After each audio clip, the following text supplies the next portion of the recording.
Эльдар Джаном, я тебя в музыкальном училище имени Аслана Алиевича Даурова искала. Ты там был, кажется, студентом. Почему я тебя не нашла? Ну-ка, давай признавайся. Я еще с первого курса ушел оттуда. А почему? Не понравилось мне там. Не понравилось? Скажи, пожалуйста, когда ты впервые сыграл или взял в руки гармошку? И почему взял? Кто твой первый учитель? Почему, я не могу сказать, но гармошку я взял в руки. Ну, еще у нас есть фотографии, где я с гармошкой 2,5, по-моему, 3 года. Тянулся к Ну, гармошке. Я еще не играл, но пытался. Ну, ясно. Но уже с гармошкой есть у меня фотографии. Здорово. Значит, у тебя с рождения тяга к музыке, к воспроизведению прекрасной музыки, звуков. Машаллах. А кто в вашей семье, кроме тебя, еще играет? Ну, тетя родная играет. Тетя родная? Ну, она, можно считать ее немножко и учителем твоим, да? Можно так сказать. Ну, спасибо большое. А как относятся в семье к твоему вот увлечению? Поддерживают тебя родители, отец, мать, бабушка? Все поддерживают, да? О, молодцы. Скажи, пожалуйста, я знаю, что ты на мероприятиях торжественных бываешь, пользуешься успехом, популярный, ты очень гармонист, становишься молодой, новая звезда на эстраде. Где работаешь конкретно? Есть у тебя вот работа? Постоянная работа. Постоянно нет.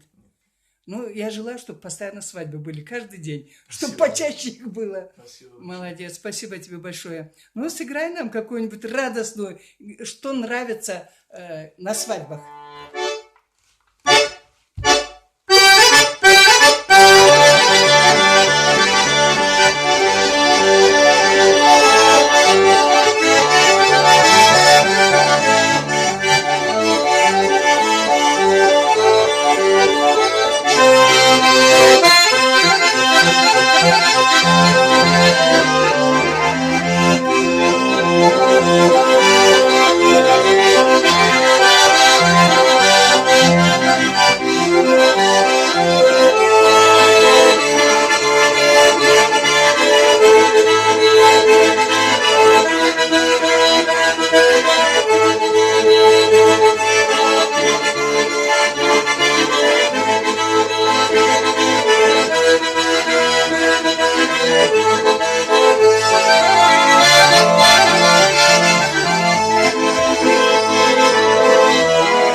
Спасибо большое. Сау бол, жаным Эльдар. Ишіңнен тұтқан ишіңнен қуан. Не оставляй гармонь ни на минутку. Это просто твоя, пусть будет подруга, любимая невеста на всю жизнь. Не бросай, пожалуйста. Успехов тебе. И всенародного признания Северного Кавказа и дальше даже. Спасибо, ты наша звезда.